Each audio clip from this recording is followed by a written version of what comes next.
le Seigneur pour l'occasion qui m'a été donnée ce matin pour apporter la parole de Dieu. Ne vous asseyez pas encore. Nous allons lire avant de nous asseoir. Néhémie, chapitre 10. Ça fait partie des livres de lecture du mois de novembre, Esdras, Néhémie. En lisant, j'ai été frappée par ce passage. Je l'ai relu plusieurs fois, le chapitre 9 et le chapitre 10.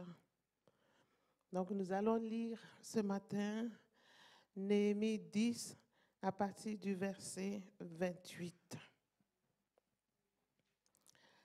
Le reste du peuple, les sacrificateurs, les lévites, les portiers, les chantres, les néthiniens et tous ceux qui s'étaient séparés des peuples étrangers pour vivre la loi de Dieu, leurs femmes, leurs fils et leurs filles, tous ceux qui étaient capables de connaissance et d'intelligence, se joignirent à leurs frères les plus considérables d'entre eux.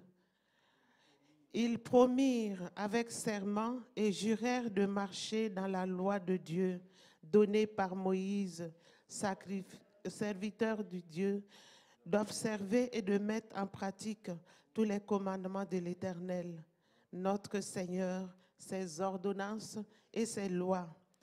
Nous promîmes de ne pas donner nos filles au peuple du pays et de ne pas prendre leurs filles pour nos fils, de ne rien acheter le jour du sabbat et les jours de fête des peuples du pays qui apporteraient à vendre le jour du sabbat des marchandises ou des denrées quelconques, et de faire relâche la 7e année en exigeant le paiement d'aucune dette. Nous nous imposâmes aussi des ordonnances qui nous obligeaient à donner un tiers de cycle par année pour le service de la maison de notre Dieu, pour les pains des propositions, pour l'offrande perpétuelle, pour l'holocauste perpétuel des sabbats, des nouvelles lunes et des fêtes, pour les choses consacrées, pour les sacrifices d'expiation en faveur d'Israël et pour tout ce qui se fait dans la maison de notre Dieu. Nous tirâmes au sort sacrificateurs, lévites et peuples au sujet du bois qu'on devait chaque année apporter en offrande à la maison de notre Dieu, selon nos maisons paternelles, à des époques fixes, pour qu'il fût brûlé sur l'autel de l'Éternel, notre Dieu, comme il est écrit dans la loi.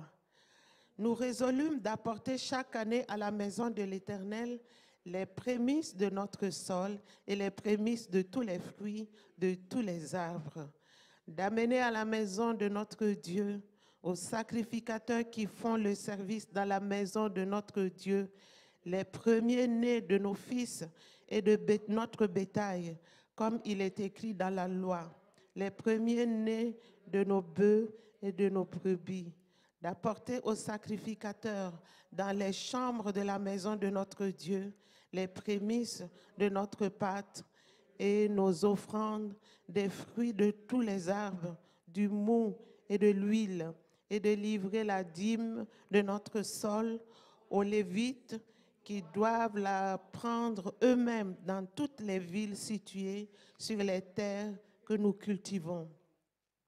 Le sacrificateur, fils d'Aaron, sera avec les Lévites quand ils lèveront la dîme. Et les Lévites apporteront la dîme à la maison de notre Dieu, dans les chambres de la maison du trésor. Car les enfants d'Israël et les fils de Lévi apporteront dans ces chambres les offrandes de blé, du mou et d'huile. Là sont les ustensiles du sanctuaire et se tiennent les sacrificateurs qui font le service, les portiers et les chantres. C'est ainsi que nous résolûmes de ne pas abandonner la maison de notre Dieu. Amen. Alléluia. Seigneur notre Dieu, nous nous confions en toi pour ce temps de la proclamation de la parole de Dieu. Cette parole est esprit et c'est par ton esprit seulement que nous pouvons la comprendre. Nous nous tenons à tes pieds, nous prions que tu nous parles, que tu nous instruises. Oui, Seigneur notre Dieu, aide-nous à comprendre cette parole, qu'elle nous fasse du bien, que nous puissions porter des fruits qui demeurent éternellement. Saint-Esprit de Dieu, nous nous abandonnons totalement entre tes mains. Conduis-nous dans le centre de la vérité et glorifie le nom de Jésus que nous avons élevé ce matin. Alléluia, alléluia. Nous te confions nos cœurs, Père Tout-Puissant. Que notre cœur soit tout entier à toi. Que notre cœur soit capable de recevoir cette parole. Au nom de Jésus-Christ, notre Seigneur, nous chassons du milieu de nous tout esprit contraire à l'esprit de Jésus-Christ, tout esprit de divertissement, d'assoupissement, tout ce qui peut venir nous perturber. Nous nous levons contre tous ces esprits méchants ce matin. Au nom de Jésus, nous nous couvrons par le sang précieux de Jésus. Reçois toute la louange qui t'est due. Je ne suis qu'un instrument inutile entre tes mains. Je te donne ma bouche, je te donne tout mon être tout entier. Utilise-moi, parle à ton peuple. Oui, nous sommes à tes pieds, nous t'écoutons. Au nom de Jésus. Amen. Amen, amen. Merci, vous pouvez vous asseoir.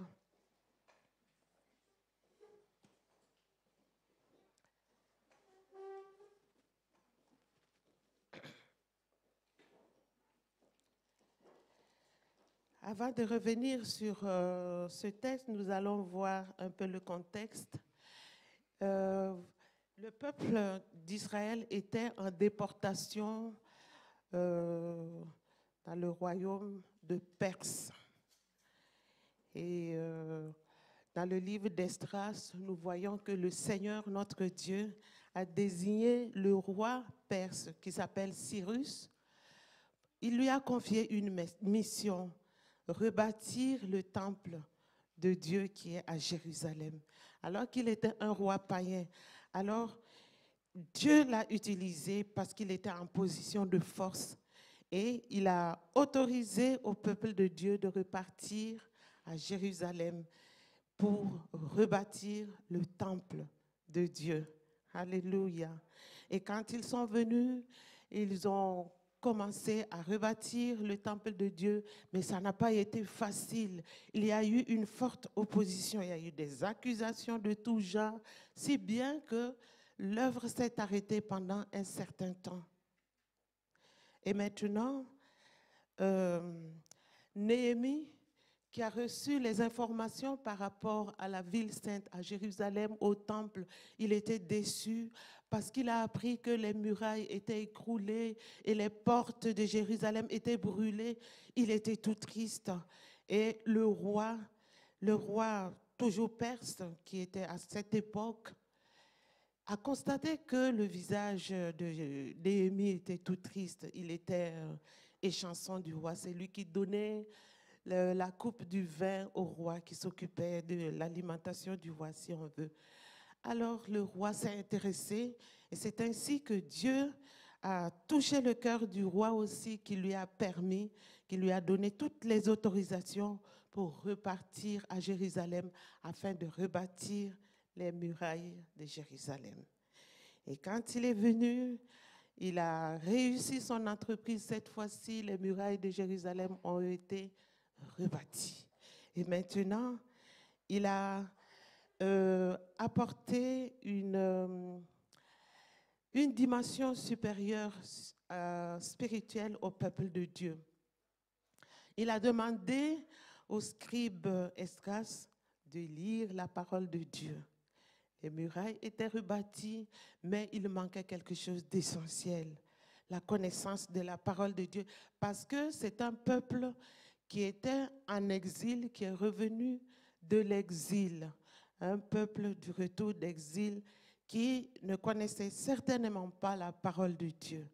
Alors, le prophète a pris toute une semaine pour lire la parole de Dieu et le peuple de Dieu a connu la vérité qui était dans la parole de Dieu. Alléluia. Donc la loi a été portée à leur connaissance.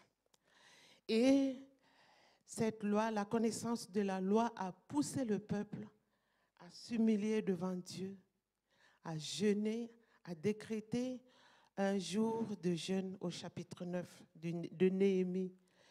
Ils se sont humiliés par le jeûne, ils ont porté des sacs sur eux en signe d'humiliation et ils se sont mis la poussière sur leur tête, sur eux, pour vraiment s'humilier devant le Seigneur par rapport à ce qu'ils ont découvert dans la parole de Dieu. Puis ils se prosternèrent et pleurèrent. Ils ont pleuré plutôt sur leurs péchés. Ils ont pleuré sur leurs péchés. Ils ont confessé leurs péchés devant Dieu. Et dans leurs prières, ils évoquèrent l'histoire du peuple de Dieu. Il y a 2 semaines, le bishop Graham nous avait dit qu'il était très important de connaître l'histoire du peuple d'Israël, l'histoire qui a été consignée dans la Bible pour notre instruction. Quand on ne connaît pas l'histoire, on peut se permettre tout genre de comportement, de libertinage, toutes sortes de libertés et nous adonner à une vie de péché. Et il nous avait parlé de la réalité de l'enfer, la réalité du ciel, la réalité du jugement. C'est des choses qui sont réelles, qui vont arriver. Mais en lisant l'histoire du peuple de Dieu, nous pouvons entrer en nous-mêmes, nous examiner et nous remettre en question pour éviter de tomber dans les mêmes pièges. Alléluia. Donc, ils ont parlé de l'histoire du peuple de Dieu. Ils ont vu comment Dieu a sorti le peuple de Dieu de la servitude en Égypte. Il a étendu sa main puissante. C'était vraiment un miracle. Leur délivrance de la servitude de l'Égypte a été un miracle de Dieu. C'était vraiment Dieu qui l'avait fait. Et devant la mer Rouge aussi, voilà, il fallait que Dieu intervienne. Le peuple de Dieu a vécu des expériences fortes de la part de leur Dieu. Ils ont connu des signes, ils ont connu des prodiges. Devant la mer Rouge, ils ont vu la main de Dieu. Ils ont traversé et les ennemis les ont poursuivis, voulaient faire la traversée pour aller les mater. Mais ils ont vu qu'ils ont été tous engloutis, leurs ennemis ont été engloutis dans la mer Rouge. Ils ont chanté un cantique, le cantique de délivrance. Marie a pris les tambourins, a entraîné les femmes, et tout le peuple a chanté le cantique de délivrance. Après, il était question de manque d'eau, le Seigneur leur a donné à boire, ils ont murmuré, Dieu leur a donné à manger la manne. Il fallait simplement aller ramasser la manne pour faire la cuisine. Dieu est intervenu à chaque fois pour leur accorder la délivrance quand ils étaient face à leurs ennemis, des ennemis plus puissants que eux, qui leur faisaient barrière pour la traversée du désert. Le Seigneur a toujours fait quelque chose pour les délivrances. Mais curieusement, le peuple de Dieu a méprisé l'alliance de Dieu. Il a méprisé la parole que Dieu leur a donnée gracieusement par l'intermédiaire de Moïse. Ils ont reçu les 10 commandements. Ils étaient vraiment un peuple mis à part pour le servir. Moïse a demandé à Pharaon, laisse partir mon peuple pour aller servir l'Éternel.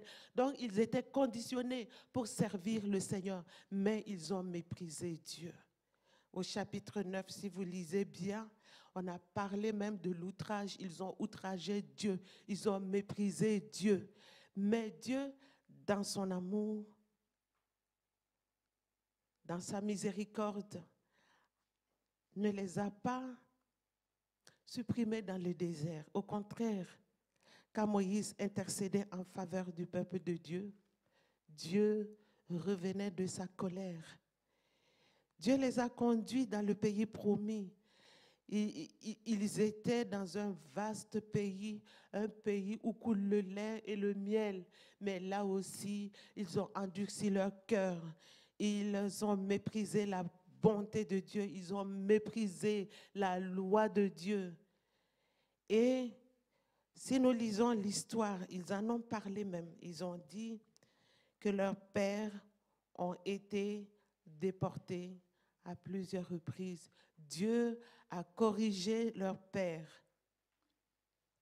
Nous allons lire quelques passages pour ne pas parler dans le vide. Je vais lire seulement un petit extrait du chapitre 9 pour que l'on puisse comprendre le contexte avant de rentrer dans le sujet. À partir du verset 27, chapitre 9 de Néhémie, je lis. Alors tu les abandonnas entre les mains de leurs ennemis qui les opprimèrent, mais au temps de leur détresse, ils crièrent à toi, et toi tu les entendis du haut des cieux, et dans ta grande miséricorde, tu leur donnas des libérateurs qui les sauvèrent de la main de leurs ennemis. Quand ils eurent du repos, ils recommencèrent à faire le mal devant toi. Alors tu les abandonnas entre les mains de leurs ennemis, qui les dominèrent, mais de nouveau ils crièrent à toi, et toi tu les entendis du haut des cieux. Et dans ta grande miséricorde, tu les délivras maintes fois. Tu les conjuras de revenir à toi, et ils persévérèrent dans l'orgueil. Ils n'écoutèrent point tes commandements. Ils péchèrent contre tes ordonnances qui font vivre celui qui les met en pratique. Ils eurent une épaule rebelle, ils raidirent leur cou et ils n'obéirent point. Tu les supportas de nombreuses années. Tu leur donnas des avertissements par ton esprit, par tes prophètes, et ils ne prêtèrent point l'oreille. Alors tu les livras entre les mains des peuples étrangers.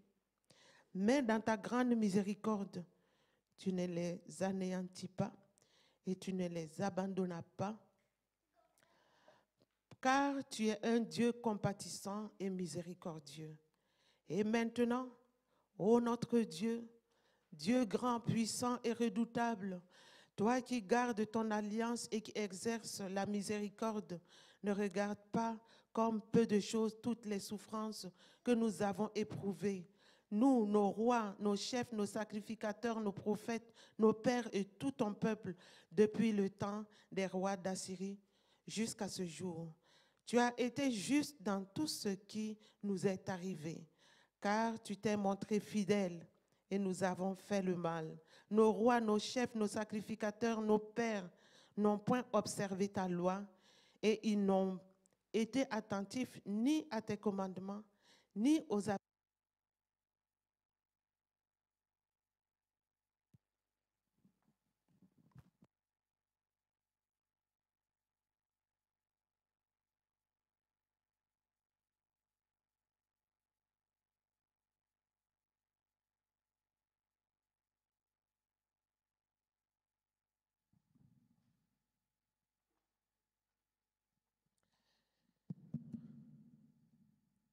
On a un petit souci avec le micro.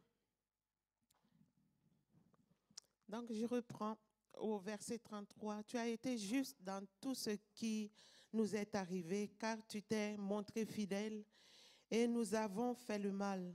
Nos rois, nos chefs, nos sacrificateurs, nos pères n'ont point observé ta loi et ils n'ont été attentifs ni à tes commandements, ni aux avertissements que tu leur adressais. Pendant qu'ils étaient, écoutez bien, pendant qu'ils étaient les maîtres au milieu des bienfaits nombreux que tu leur accordais, dans le pays vaste et fertile que tu leur avais livré, ils ne t'ont point servi et ils ne se sont point détournés de leurs œuvres mauvaises. Et aujourd'hui, nous voici esclaves. Nous voici esclaves sur la terre que tu as donnée à nos pères pour qu'ils jouissent de ses fruits et de ses biens. Elle multiplie ses produits, c'est-à-dire que la terre que Dieu leur a donnée, le pays promis, multiplie ses produits pour les rois auxquels tu nous as assujettis à cause de nos péchés. Ils dominent à leur gré sur nos corps, sur nos bétails, et nous sommes dans une grande angoisse. Voilà le contexte. Alléluia. Pour tout cela, au verset 38, nous contractâmes une alliance et nous mîmes par écrit, et nos chefs, nos lévites et nos sacrificateurs y apposèrent leur sceau. Donc, ils ont lu, Esdras a lu la parole de Dieu, ils ont été conscients de ce qui leur est arrivé, la cause. Donc, ils ont écrit, ils ont pris des résolutions écrites. Et leurs chefs, Néhémie en tête, les chefs, les sacrificateurs, les lévites, ils ont apposé leur signature pour authentifier, pour dire à Dieu, vraiment, nous le faisons de tout notre cœur. Nous allons revenir à toi de tout notre cœur. Alléluia. Donc, en ce qui nous concerne, le peuple de Dieu à El Shaddai, il est très important pour que nous puissions connaître l'histoire du peuple de Dieu, pour nous remettre en question, comme je venais de le dire, et tirer des leçons.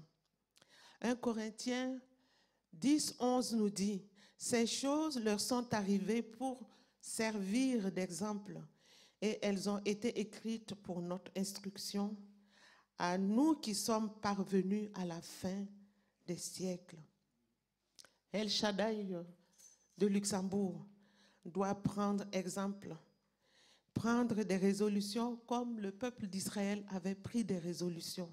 El Shaddai doit prendre des résolutions. Il y a des résolutions à prendre pour éviter une vie chrétienne yo-yo. Voilà, l'histoire du peuple d'Israël montre vraiment que c'était des yo-yo. Ils descendaient bas et après ils crient à l'Éternel. L'Éternel venait à leur secours, les faisait monter à un certain niveau, mais comme ils sont inconstants, ils sont infidèles à l'Éternel, leur vie est faite de dents de scie. C'est ce qui a apporté le jugement de Dieu, les déportations, l'esclavage et tout ce que nous avons entendu. Alléluia. Donc pour éviter la vie de yo-yo, Dieu veut que tu sois maître au milieu des bienfaits qu'il t'a accordés. Je ne sais pas qu'est-ce que Dieu t'a accordé, mais il faut que tu sois maître de cela et que tu puisses en jouir. Dieu veut te sortir de l'esclavage de ceux qui te dominent. Au lieu que tu domines, tu es dominé à cause des péchés, peut-être de tes parents, à cause de tes propres péchés. Donc Dieu veut te sortir de la situation de dominer pour que tu puisses dominer, au contraire, dominer les circonstances, dominer tout ce qui est en train de t'assujettir maintenant. Alléluia. Pour cela, il y a des résolutions à prendre, comme Daniel et ses compagnons. Nous connaissons l'histoire de Daniel. Ils ont pris la résolution de ne pas se souiller avec les mets de la table du roi. Accepter de manger les mets de la table du roi, c'était dire qu'ils étaient en accord avec la doctrine des démons, parce que c'était des viandes sacrifiées aux idoles.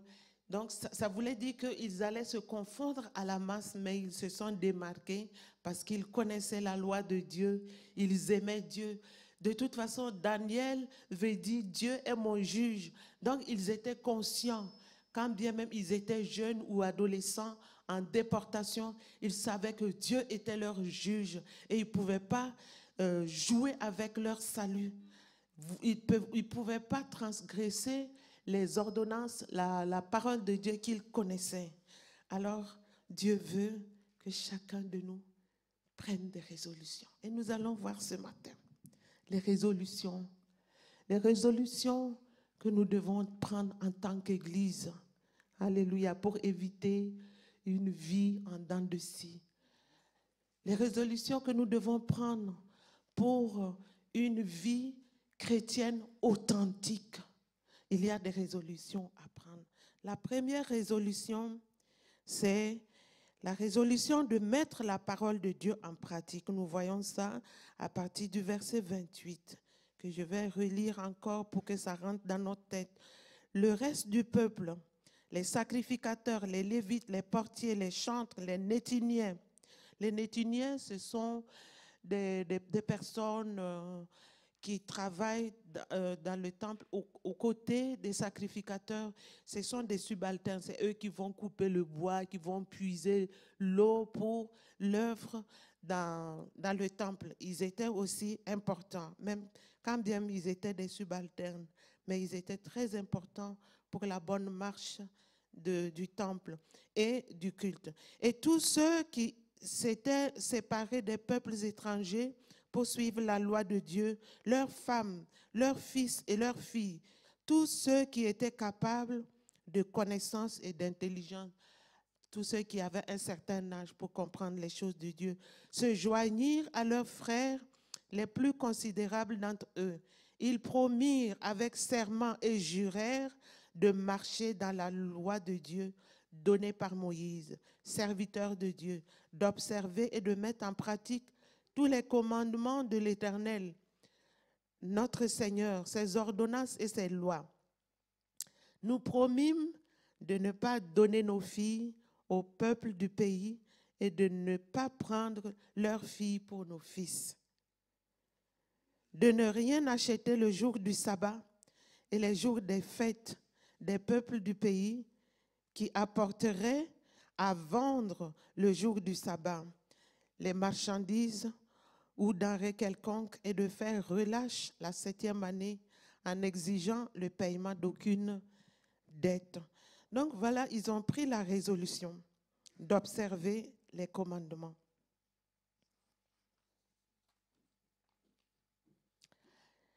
Ils ont pris premièrement la résolution de marcher dans la loi de Dieu.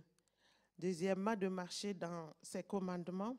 Et troisièmement, de mettre en pratique tous ces commandements, ces lois et ces ordonnances. Donc, au verset 30, par exemple, pas d'alliage dans le mariage, parce qu'ils ont appris maintenant que c'est interdit l'alliage. Il est interdit de s'allier avec des peuples étrangers dans le mariage. Ils ont compris qu'il ne faut plus mépriser le jour du sabbat. Et ils ont compris la remise des dettes. Il y a des moments où la 7e année, le peuple d'Israël devait remettre les dettes sans exiger le paiement des dettes. Ils ont compris tout cela. Mais pour marcher dans la loi de Dieu, il faut d'abord la connaître. Il faut d'abord connaître la loi de Dieu parce qu'ils ont pris la résolution de marcher dans la loi de Dieu. Mais il est très important de connaître d'abord la loi de Dieu. Si tu ne connais pas la loi de Dieu, ça va être compliqué. Esdras leur a exposé la loi. C'est pour cela qu'ils pleurèrent leurs péchés et ils prirent la résolution. Donc, vous savez, l'ignorance tue. L'ignorance tue. Quand on ne connaît pas la parole de Dieu, on s'adonne à des pratiques, à des comportements parce que tout simplement, on ignore la parole de Dieu. Mais quand on connaît la parole de Dieu, on peut maintenant marcher selon la parole de Dieu. Donc c'est très important, on ne dira jamais assez, c'est très important d'avoir du temps chaque jour pour lire la parole de Dieu, pour la méditer. C'est bien la lecture biblique à l'église pendant les cultes, mais c'est insuffisant. Nous devons nous discipliner pour lire la parole de Dieu et la comprendre. Et en plus, il y a la lecture de la Bible en un an dans cette église. Donc, c'est une lecture diagonale. Vous n'avez pas besoin de vous attarder dessus. C'est pour lire comme ça seulement, pour connaître ce qui est contenu dans la parole de Dieu. parce que le peuple de Dieu choisit des portions. Mais la Bible, c'est un tout. C'est depuis Genèse jusqu'à Apocalypse. Et il est de notre devoir de lire la parole de Dieu, de lire toute la parole de Dieu, ne serait-ce qu'une seule fois, chaque année. Donc, chaque année, il faut vous discipliner de lire rapidement la Bible. Oui, chaque année, pour la connaître. Alléluia. N'est-ce pas que dans Josué, il est dit que le livre, dans Josué 1, verset 8, il est dit que ce livre de loi ne s'éloigne pas de ta bouche. Médite-la nuit et jour pour agir fidèlement selon tout ce qui est écrit. Car c'est alors que tu auras du succès dans tes entreprises, c'est alors que tu réussiras. Alléluia. Donc le peuple de Dieu a compris et ils ont juré devant l'Éternel de connaître encore davantage la parole de Dieu pour pouvoir marcher dans la loi de l'Éternel. Deuxièmement, ils ont juré aussi de connaître, d'observer ses commandements, c'est-à-dire l'observation des commandements de Dieu. Quand on observe la parole de Dieu, c'est-à-dire qu'on agrée la parole de Dieu, on apprécie la parole de Dieu, on adopte la parole de Dieu, on décide de marcher en conformité avec la parole de Dieu. Alléluia. Leur décision était louable. Observer va de pair avec la mise en pratique. Donc, quand on observe la parole de Dieu, c'est pour la mettre en pratique. Et la mise en pratique, c'est l'exécution de la parole de Dieu. Il ne suffit pas seulement de se borner, de connaître la parole de Dieu, mais il faut aussi la mettre en pratique. C'est ce qui est très, très important. Donc, pour nous, en tant que peuple de Dieu à El Shaddai, Dieu nous appelle d'être honnêtes envers nous-mêmes. À un moment donné, il faut être honnête. Il faut être honnête envers soi-même, comme le peuple de Dieu. Dieu veut que tu prennes la résolution d'abandonner la vie de péché. Abandonne la vie de péché. Parce que comme le peuple d'Israël, il y a des gens qui sont spécialisés dans la vie de péché parce que Dieu est bon.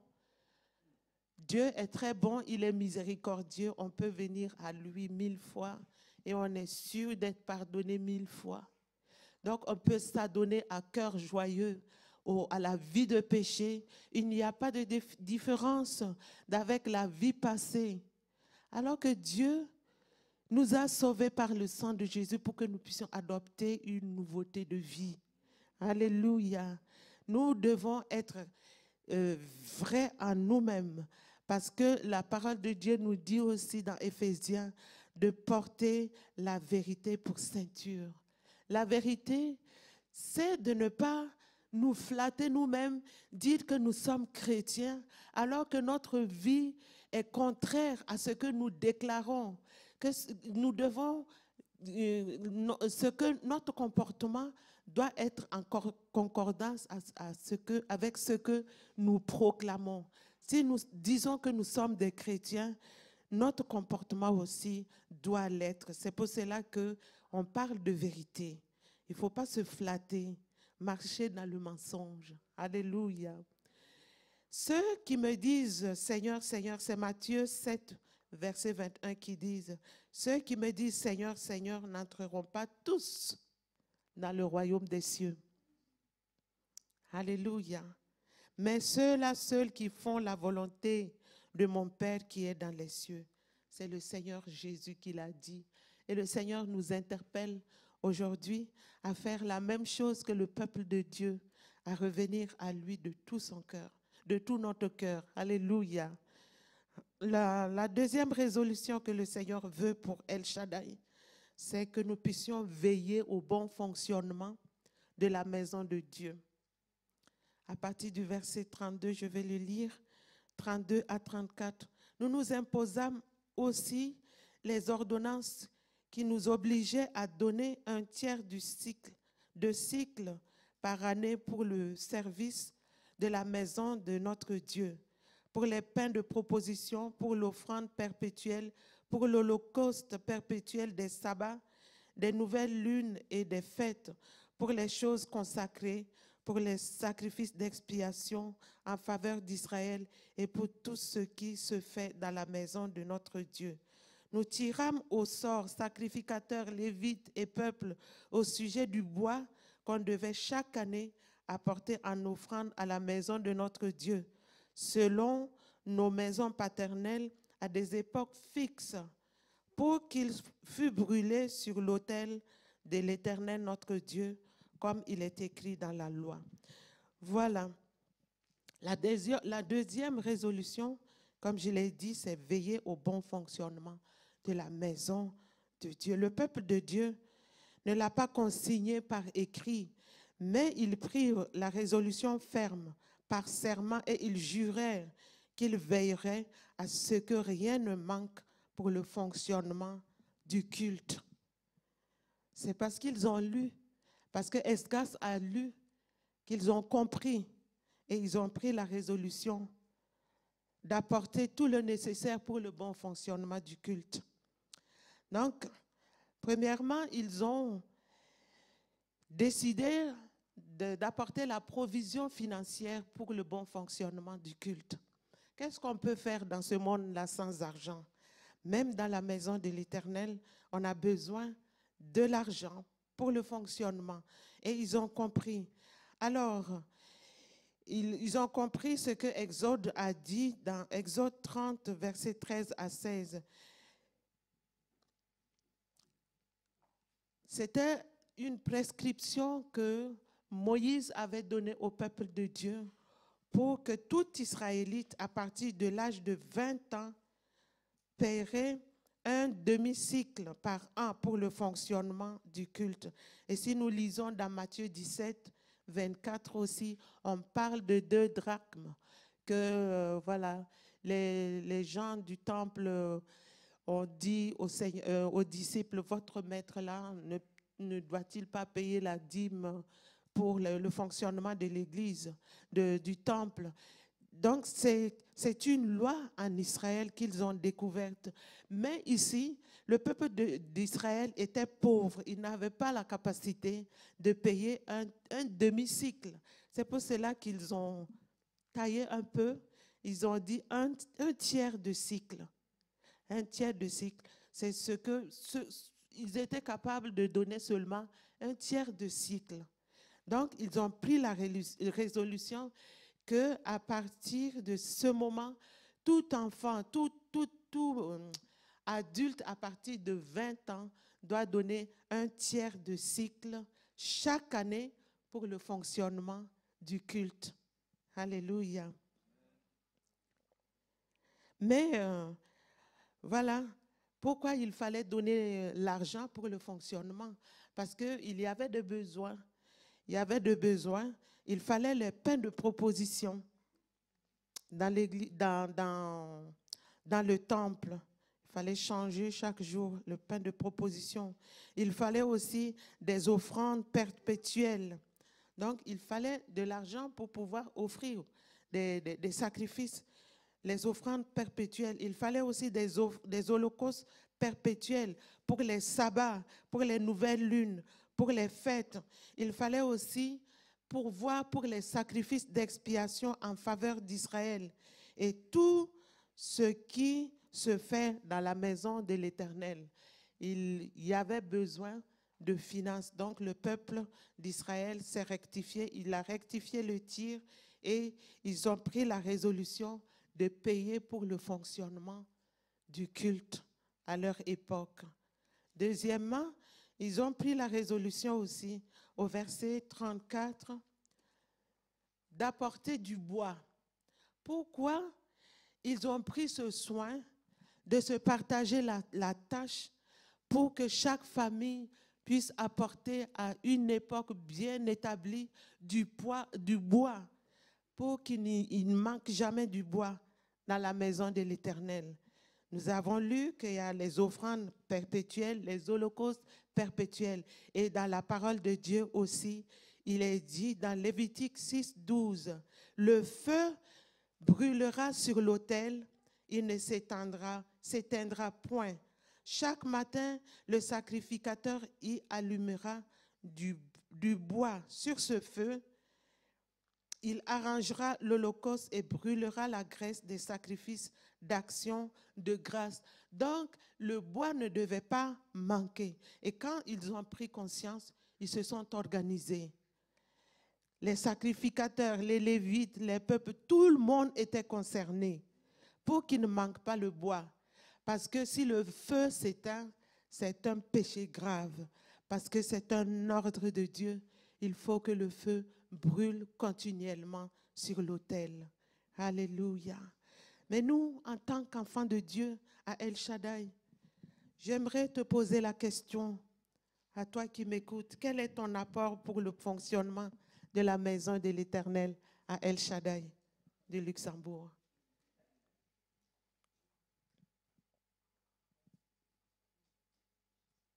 Il y a plusieurs aspects. On doit s'occuper du bâtiment. Nous avons un bâtiment. Il faut l'entretenir. Il faut qu'il soit dans les normes. Il faut le rafraîchir. Il faut tout arranger pour que ça soit propre. Parce que notre Dieu est un Dieu propre.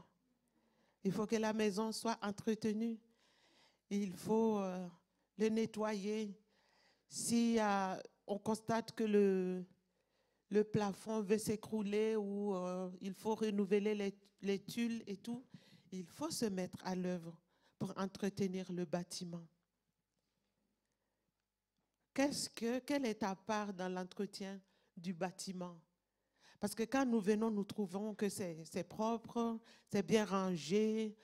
Voilà, mais il y a des gens qui s'occupent de ça. Donc, si le Seigneur t'interpelle ce matin, ne reste pas assis dans la maison de l'Éternel disant que je ne sais pas quoi faire.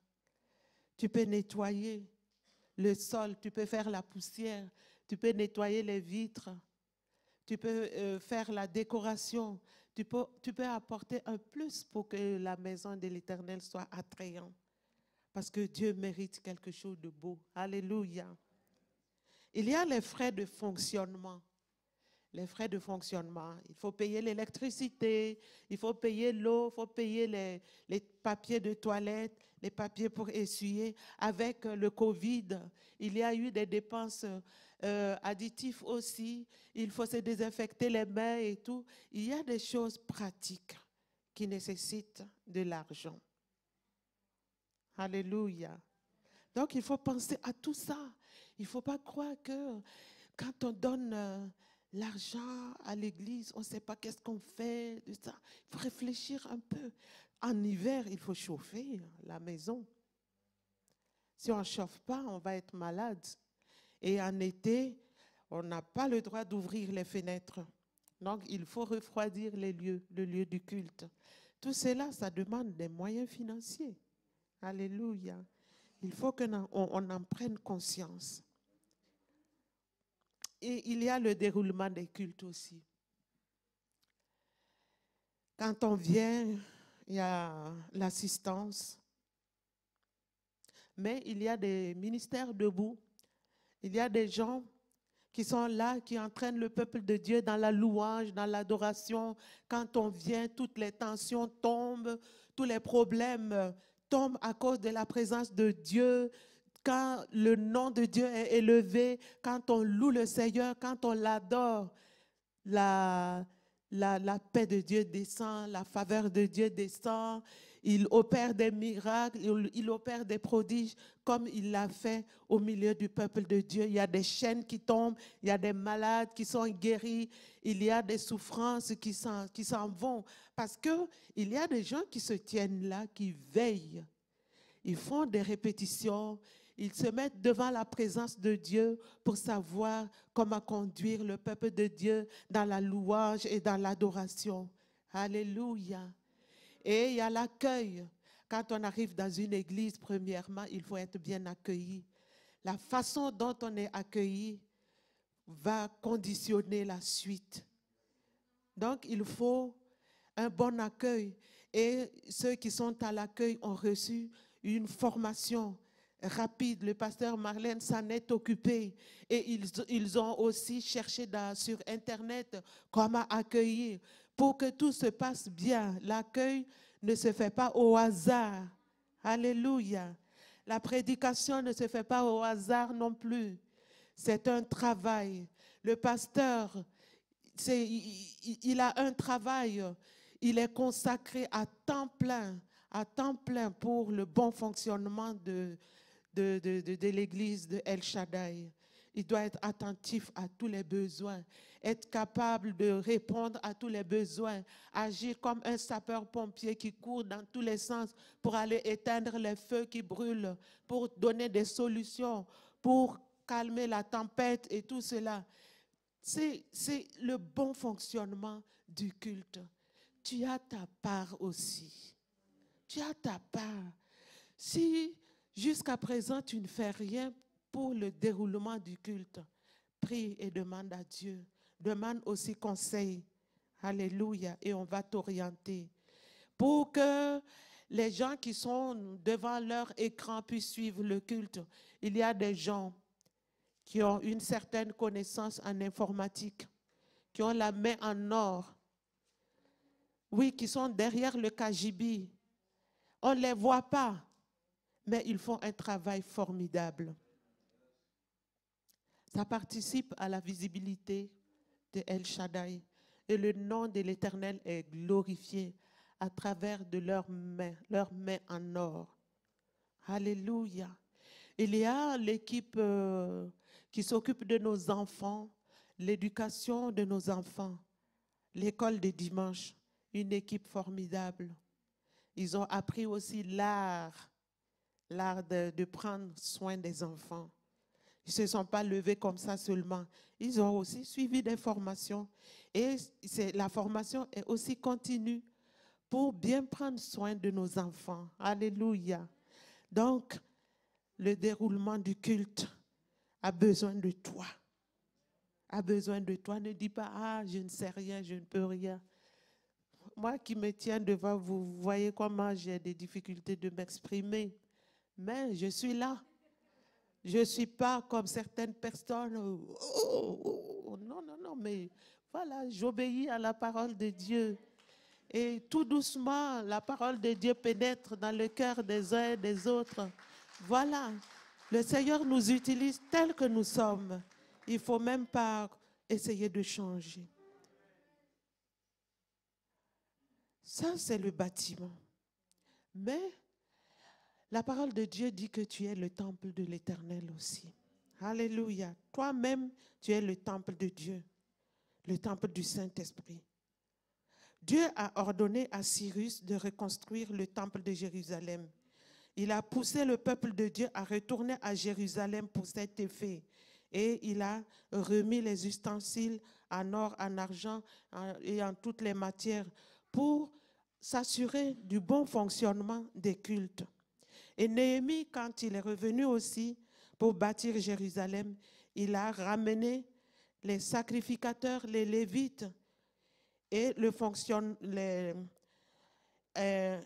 la fonction à Jérusalem, et il a fait migrer la population des provinces vers Jérusalem. 1 sur 10 revinrent à Jérusalem. Quand nous allons au chapitre 11, nous allons voir que Jérusalem, Néhémie va repeupler Jérusalem. Les personnes qui sont volontaires vont venir s'établir à Jérusalem. Mais une personne sur 10 a l'obligation de venir s'établir à Jérusalem. Mais pourquoi? Et les sacrificateurs, les Lévites aussi, avaient l'obligation, ceux qui étaient en fonction, avaient l'obligation de venir s'établir à Jérusalem. Pourquoi? C'est justement pour le fonctionnement du temple, parce que le temple se trouve à Jérusalem. Et il faut des sacrificateurs, il faut des Lévites, il faut des personnes pour s'occuper, les portiers, les chantres, les nétiniers et toutes ces personnes pour le bon fonctionnement. S'ils sont à 200 km de Jérusalem, comment ils peuvent et s'assurer un bon fonctionnement. Donc, c'est pour cela que Néhémie a fait la restructuration pour que le temple de l'Éternel puisse être fonctionnel. Donc, il en est de même pour toi. Ton temple, ton cœur est le temple de Dieu. Toi, tu es le temple de Dieu. Et Dieu a mis tout en œuvre pour que tu puisses prendre soin de toi-même. Alléluia. Parce que Dieu accorde de l'importance à ta personne. Tout comme il a accordé l'importance au peuple, au temple à Jérusalem. Dieu accorde de l'importance à son temple que tu es. Et de la même manière qu'on célèbre des cultes, on rend des cultes dans le temple, toi aussi, Dieu t'appelle à lui rendre un culte sans cesse, un culte raisonnable.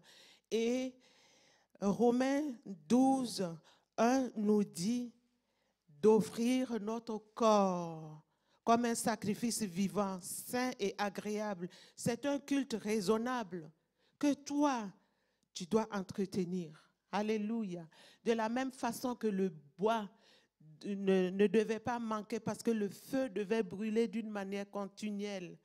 Toi aussi, tu dois offrir un culte raisonnable à Dieu d'une manière continuelle. Alléluia. Romains 6, 13 nous dit, ne livrez pas vos membres au péché comme des instruments d'iniquité, mais donnez-vous vous-même à Dieu comme étant vivants de mort que vous étiez, et offrez à Dieu vos membres comme des instruments de justice. Alléluia. Vos membres doivent être un instrument de justice. Je vais les citer. Citez avec moi. Qu'est-ce que vous proposez? Moi, je propose d'abord les yeux. Les yeux doivent être au service de Dieu. Alléluia. C'est un instrument. Dieu nous a donné les yeux. Les yeux ne nous appartiennent plus. Donc, on ne peut plus regarder n'importe quoi. On ne peut plus regarder n'importe quoi parce que nos dieux sont consacrés à l'Éternel. Alléluia. Tout comme les ustensiles que Cyrus avait remis parce que c'était nécessaire pour le fonctionnement du culte. Nos yeux aussi sont des instruments entre les mains de Dieu. Comment tu utilises tes yeux? Alléluia. Il y a toutes sortes de choses à regarder maintenant sur Internet. Mais fais attention parce que tes yeux ne t'appartiennent plus. C'est un instrument à la gloire de Dieu. Fais attention à tes yeux. Alléluia. Les yeux, c'est pour lire la parole de Dieu. C'est pour lire des choses édifiantes. C'est pour contempler des choses édifiantes, pour élever le nom de Jésus. Alléluia. Voilà, je cite encore une autre chose. Les lèvres, la bouche. Tu utilises ta bouche. Ce n'est plus à toi. Ce n'est plus ta bouche, ce ne sont plus tes lèvres. Ce sont des instruments, des ustensiles dans la maison de l'Éternel. Alléluia. Pour offrir des sacrifices à Dieu.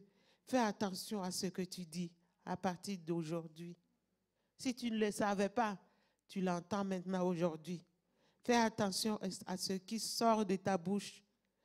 Parce que ta bouche est consignée. Ta bouche appartient à Dieu. Ta bouche est mise à part pour louer Dieu, pour prier Dieu, pour évangéliser. L'apôtre Paul nous interdit les plaisanteries. On plaisante et puis on rit, ha ha ha. Tout ça c'est interdit. Ce n'est pas la gloire de Dieu. Alléluia. Les critiques, les injures, les insultes. Ce n'est pas normal que Dieu vienne à notre aide pour que l'on puisse vraiment consacrer notre bouche pour Dieu. Nos mains doivent travailler. On doit travailler d'une main joyeuse. Alléluia. Que celui qui ne travaille pas ne mange pas non plus. Nous devons utiliser nos mains. Elles sont à Dieu. elles sont au service de Dieu. Elles sont au service de Dieu.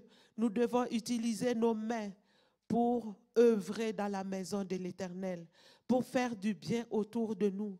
Alléluia. Nos mains sont au Seigneur. Nos pieds sont consacrés aussi, sont mis à part. Fais attention à là où tu vas. Arrête d'aller à des endroits obscurs, à des endroits qui ne glorifient pas le nom de l'Éternel, parce que tes pieds appartiennent à Dieu, qu'ils sont beaux, les pieds de ceux qui annoncent l'Évangile. Alléluia. Les pieds sont consacrés. Fais attention à tes pieds. Les pieds te permettent de venir à l'église, de venir au rassemblement chrétien, à toutes les convocations de Dieu. Ce n'est pas pour les boîtes de nuit. Ce n'est pas pour des endroits de compromission. Tes pieds servent à l'Éternel. Le ventre là, ça appartient maintenant à Dieu. Il y a des gens qui ne savent pas jeûner. Ne savent pas jeûner du tout. Dieu veut que tu fasses, tu éduques un peu ton corps, ton ventre.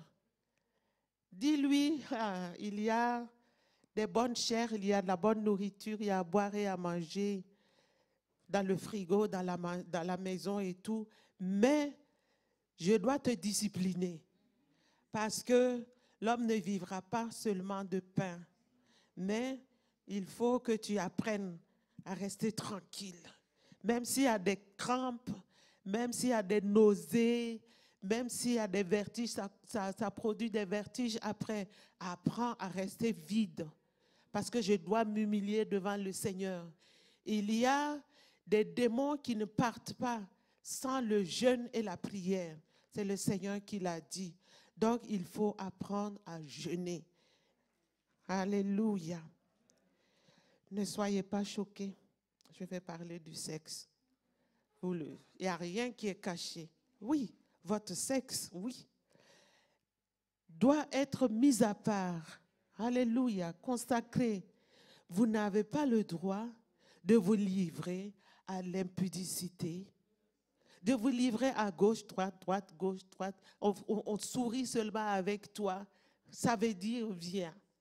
On sourit avec toi, oui, je suis d'accord. Ah non, il faut discipliner. Discipline ton sexe aussi. Alléluia. C'est réservé aux mariés. Si tu veux en jouir, marie-toi. Et si tu te maries, contente-toi de ton époux et de ton épouse. Parce que c'est un instrument qui est consigné aussi, qui appartient à Dieu. Il ne t'appartient plus. Tu n'as pas le droit de l'utiliser comme tu veux. Il y a des règles qui sont fixées pour ça aussi, pour l'usage. Excusez-moi encore. Mais c'est nécessaire. Les oreilles. Écoutez. Les oreilles nous sont données pour écouter le Saint-Esprit, écouter Dieu, écouter la parole de Dieu qui est prêchée, pour écouter des chants de louange et d'adoration, pas les critiques, pas la musique mondaine, même si c'est boum, boum, boum, boum, boum. Évitez, parce que ça attire des démons sur vous, parce que vous ne savez pas la source d'inspiration. Donc, contentez-vous des louanges et d'adoration. À El Shaddai, il y a une bonne équipe de louanges, il y a Génération Gospel, il y a des bons chants, il y a des supports sur Internet. Vous pouvez écouter les prédications, les réécouter autant de fois que vous voulez. Disciplinez aussi vos oreilles. Alléluia, ça va? Je ne vous ai pas choqué? Ah, c'est bien. Parce que tout ça, c'est une offrande que vous donnez à Dieu. Une offrande perpétuelle, comme ce qui était dans le temple. 1 Corinthiens 3, 17 nous dit, si quelqu'un détruit le temple de Dieu, Dieu le détruira aussi, car le temple de Dieu est saint et c'est ce que vous êtes. Donc, je t'invite ce matin à éviter de corrompre ton corps, qui est le temple de Dieu. Tu es un édifice tout fait, complet. Il n'y a rien à reconstruire encore. Le Seigneur a déjà tout fait en toi. Tu es un édifice prêt pour servir le Seigneur.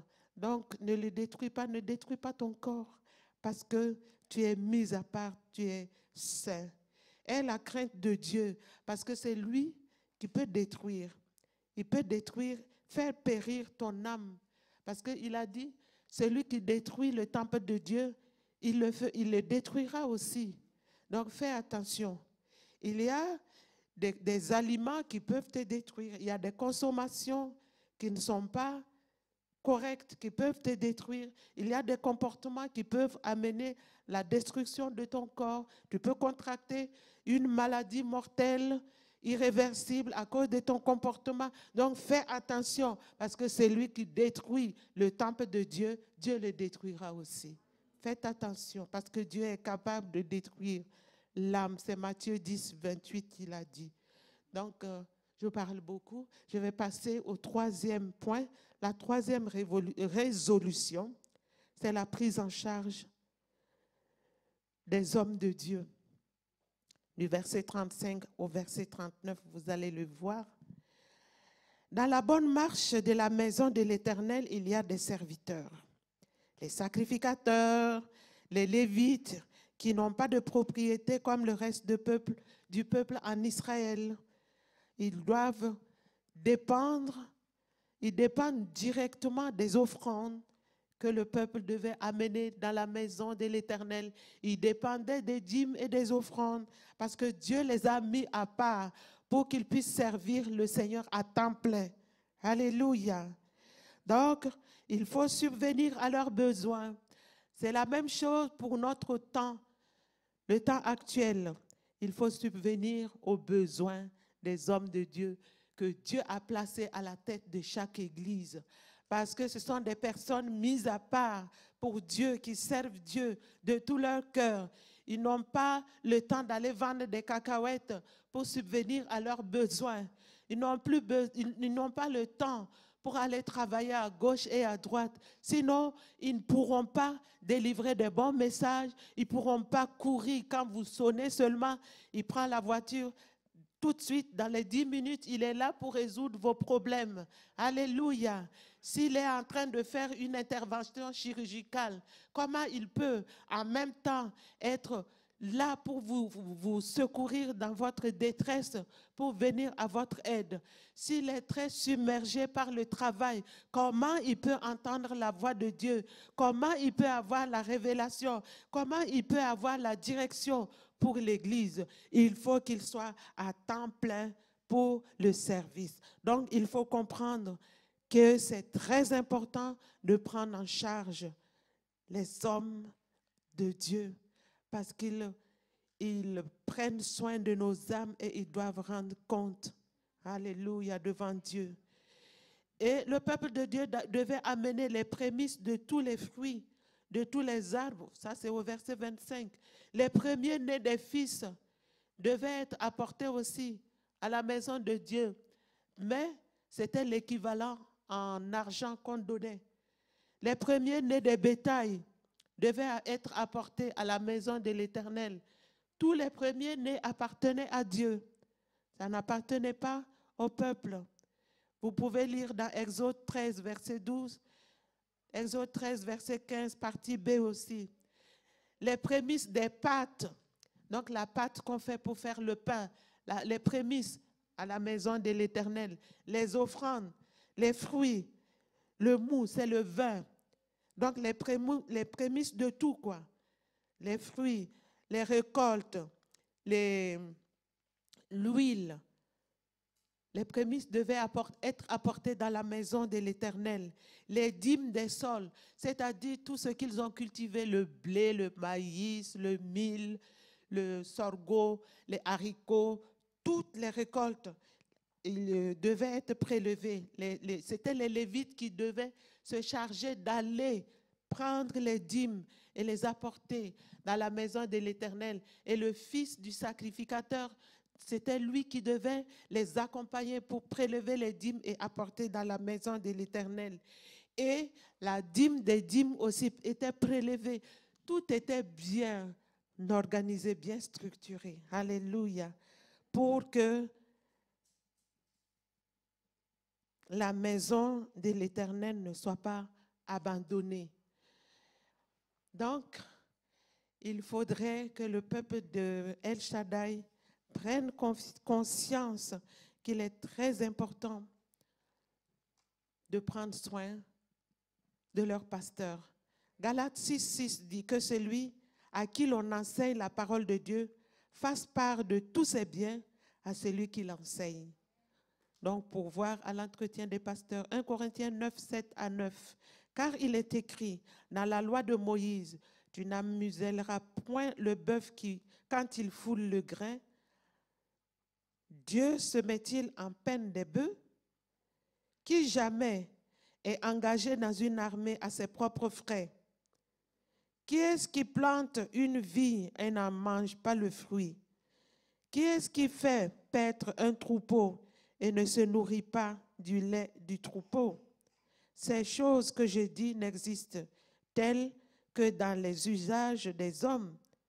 La loi ne le dit-elle pas aussi? Car il est écrit dans la loi de Moïse, tu n'amuselleras point le bœuf quand il foule le grain. Voilà.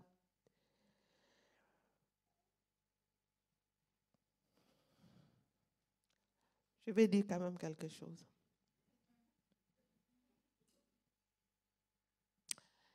Il n'est pas rare que l'on fasse des kilomètres et des kilomètres et des kilomètres avec la voiture pour aller prendre soin des personnes. Ça, c'est le sapeur-pompier qui le fait tout le temps. Mais c'est rare que j'ai vu quelqu'un qui pense à l'essence du pasteur. Il va courir dans tous les sens, aller faire du bien à quelqu'un. Même 20 € prend pour mettre de l'essence. Non, c'est rare. Il faut que ça rentre dans les habitudes. C'est vrai que tu as reçu gratuit, tu dois donner gratuit. Mais il doit mettre de l'essence quand même pour faire toutes ces courses. C'est vrai, hein? Dans certaines églises, c'est automatique. Mais ici, il faut de l'éducation. Et je me permets de le dire. Parce que, voilà, Dieu va vous bénir aussi pour cela. Alléluia. Quand on prend soin de l'homme de Dieu, Dieu n'est pas insensible à cela. Alléluia. Que Dieu vous bénisse. Nous allons nous tenir debout.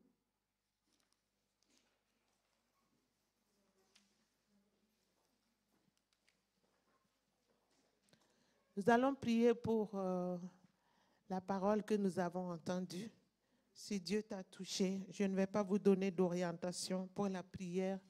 Vous allez prier par rapport à ce que vous avez entendu. Si la parole vous a touché, priez, demandez de l'aide pour que Dieu vous aide. Si vous voulez prendre des résolutions, dans les 3 résolutions, toutes les 3 résolutions, demandez à Dieu. Si c'est une résolution, demandez à Dieu. Dieu va vous aider. Alléluia. Prions. Seigneur notre Dieu, je te dis merci pour la proclamation de ta parole. Je te dis merci parce que tu connais nos besoins. Rien n'est caché devant toi. Rien n'est caché devant toi. Tu sais ce dont nous avons besoin, Seigneur notre Dieu. Et tu nous as parlé. Nous voulons reconnaître que tu es un Dieu compatissant, miséricordieux, certes, qui nous accompagne dans notre marche quotidienne, qui nous bénit de toutes sortes de bénédictions, qui nous délivre de nos ennemis quand nous crions à toi. Mais tu es aussi un Dieu juste. Et tu vois ceux qui n'observent pas ta loi et qui ne sont pas attentifs à tes avertissements. Tu vois ceux qui se détournent de ta voix et qui ne se détournent pas de leur mauvaise voie. Alléluia. Et qui par conséquent se retrouvent assujettis à l'ennemi. Oui, Seigneur notre Dieu, notre roi, tu vois tout cela et nous prions que tu viennes à notre secours. Nous te demandons, Seigneur notre Dieu, d'entendre notre prière ce matin. Nous revenons à toi de tout notre cœur. Nous venons à toi de tout notre cœur et nous prenons ces 3 résolutions, Seigneur notre Dieu, de mettre à partir d'aujourd'hui ta parole en pratique, de veiller aussi au bon fonctionnement de la maison de notre Dieu et de veiller au bien-être des hommes de Dieu que tu mets à la tête de nos assemblées, Seigneur notre Dieu. Viens à notre secours parce que, oui, sans toi, nous ne pouvons rien. Notre résolution seule est insuffisante. Nous comptons sur toi, nous nous appuyons sur toi afin que nous puissions marcher dans la victoire et que notre vie glorifie ton nom. Nous voulons, Seigneur, notre Dieu, notre roi, que notre vie soit en bénéfice pour nos enfants, que nos enfants n'aient pas à payer le prix de nos erreurs, que nos enfants n'aient pas à subir, Seigneur, les conséquences de nos erreurs. Nous voulons marcher conformément à ta parole et que nos enfants soient bénis. Ô Éternel, notre Dieu, notre roi, merci de toucher tous les cœurs ce matin au nom puissant de Jésus-Christ, car ceux-ci s'appuient sur leurs chars, ceux-là sur leurs chevaux. Mais nous, nous invoquons ton précieux et ton glorieux nom ce matin. Alléluia. Sois élevé à la plus haute place. Au nom de Jésus. Amen.